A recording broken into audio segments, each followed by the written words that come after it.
Hi എരിവാൻ. അപ്പോൾ ഇന്നുണ്ടല്ലോ നമ്മുടെ പിള്ളേർ സെറ്റ് സ്കൂളിലോട്ട് വരുമ്പോൾ എന്തെങ്കിലും കഴിക്കാൻ കൊടുക്കണ്ടേ. അപ്പോൾ ഇന്നിങ്ങനെ ആലോചിച്ച് നമ്മൾ കായ ബജി ഉണ്ടാക്കാമെന്ന് വിചാരിച്ചു. ഫ്രിഡ്ജിലാകെ ഒരേ ഒരു കായ നമ്മളെ നോക്കി ഇങ്ങനെ കുറച്ച് ദിവസമായിട്ട് ഇരിക്കുന്നു. അപ്പോൾ പിന്നെ അതിങ്ങോട്ട് എടുത്തു, നല്ല കടലമാവ് എടുത്തു, മുളക് പൊടി, ഉപ്പ്, കായം പൊടി ഒക്കെ എടുത്ത് മിക്സ് ചെയ്ത് നോക്കിയപ്പോഴാണ് നമ്മുടെ മെയിൻ സാധനമായ ബേക്കിംഗ് സോഡ ഇവിടെ ഇല്ല.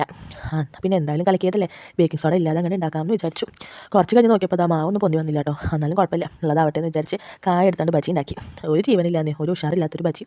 എന്നാലും കുഴപ്പമില്ല, പിള്ളേരെ വിശപ്പ് മാറ്റാൻ അത് മതിയല്ലോ. പിന്നെ 2 ഉരുളക്കിഴങ്ങ് എടുത്തു, അതും അങ്ങോട്ട് ചീന്തി തൊലി കളഞ്ഞ് നമ്മൾ അരിഞ്ഞ് അങ്ങോട്ട് ഒരു ബജിയാണ്ട് ഉണ്ടാക്കി.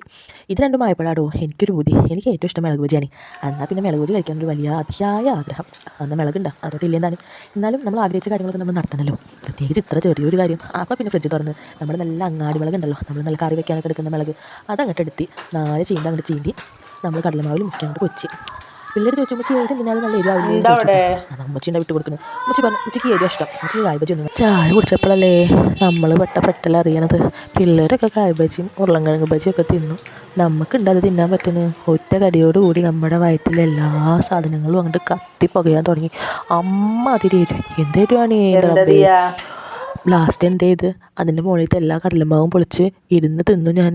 പിള്ളേരുണ്ടായിരുന്നു, ഉമ്മച്ചിക്ക് എരിവല്ല ഇഷ്ടം, ഉമ്മച്ചി അത് തിന്നു എന്നായി അവന്മാർ.